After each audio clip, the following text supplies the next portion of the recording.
Star hospital సుఖీబాబాకు తిరిగి స్వాగతం.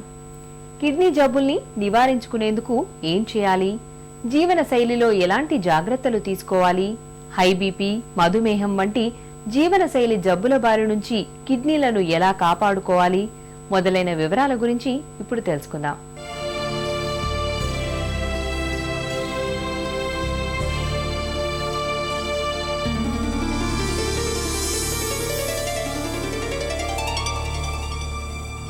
Kidney దానం అన్నది కిడ్నీ ఫెయిల్యూర్ బాధితుల జీవితాల్లో సంజీవినిలా పనిచేస్తుంది.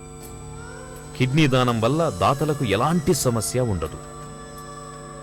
ఇక కిడ్నీ మార్పిడి చేయించుకున్న వారి జీవితాల్లో కొత్త వెలుగులు ప్రసరిస్తాయి. నా పేరు రాజశేఖరన్. నేను సాఫ్ట్వేర్ ఇంజనీర్గా వర్క్ చేస్తున్నాను. 29 ఏళ్ళప్పుడు నాకు కిడ్నీ ఫెయిల్యూర్ అని తెలిసింది. డాక్టర్ దగ్గరికి డాక్టర్ అంటే 6 ఇయర్స్ నేను మెడికేషన్లోనే ఉన్నాను. మళ్ళీ తర్వాత లాస్ట్ ఇయర్ నాకు డయాలసిస్లోకి వెళ్ళిపోయాను.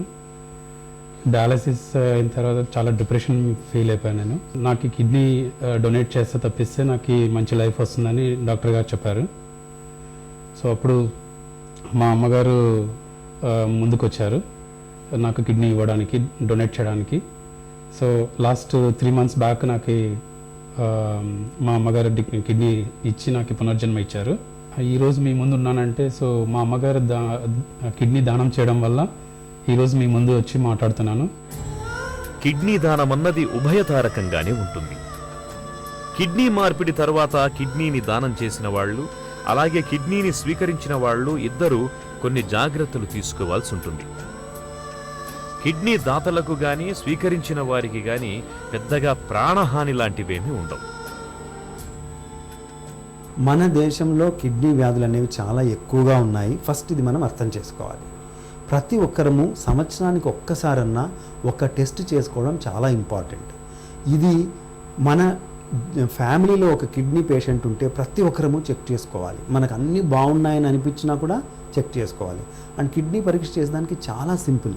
ఒక బ్లడ్ టెస్ట్, ఒక యూరిన్ టెస్ట్లోనే మనకి కిడ్నీ జబ్బు ఉందా లేదా అని తెలుస్తుంది. సో మన ఫ్యామిలీస్లో ఎవరైనా కిడ్నీ పేషెంట్ ఉంటే వేరే అందరము కూడా కనీసం సంవత్సరానికి ఒక్కసారి జీవితాంతము చెక్ చేసుకోవడం చాలా ఇంపార్టెంట్. షుగర్ ఉన్నవాళ్ళు, బీపీ ఉన్నవాళ్ళు, కిడ్నీ స్టోన్స్ ఉన్నవాళ్ళు, యూరినరీ ట్రాక్ట్ ఇన్ఫెక్షన్స్ ఉన్నవాళ్ళు, వీళ్ళందరూ కూడా కనీసం 6 నెలలకు ఒక్కసారి కిడ్నీ టెస్ట్ చేసుకోవడం చాలా ఇంపార్టెంట్ అన్నమాట. మనకి వచ్చే రిస్క్ ఉందనే ఒక అవగాహన, రెగ్యులర్గా చెక్ చేసుకొని తొందరగా దీన్ని డయాగ్నోస్ చేస్తే దాన్ని ఫర్దర్ డిటోరేట్ కాకుండా అరికట్టగలమనే ఒక నమ్మకము ఉంటే మనము చాలా వరకు మన దేశంలో కిడ్నీ డిజీజెస్ని తగ్గించే అవకాశం ఉంటుంది.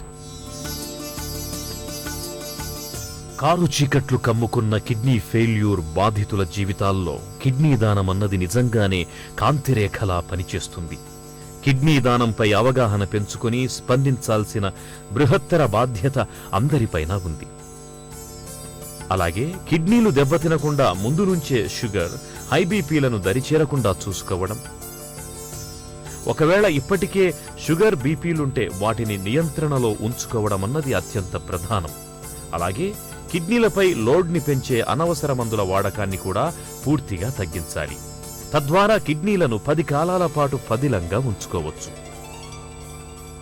వరల్డ్ కిడ్నీ డే సందర్భంగా కిడ్నీ జబ్బులు పెరుగుతున్న నేపథ్యంలో బాధితులకు తిరిగి పునర్జన్మను ప్రసాదించే మహాదానం, కిడ్నీ దానం గురించిన ప్రత్యేక కథనాన్ని చూశాం కదా.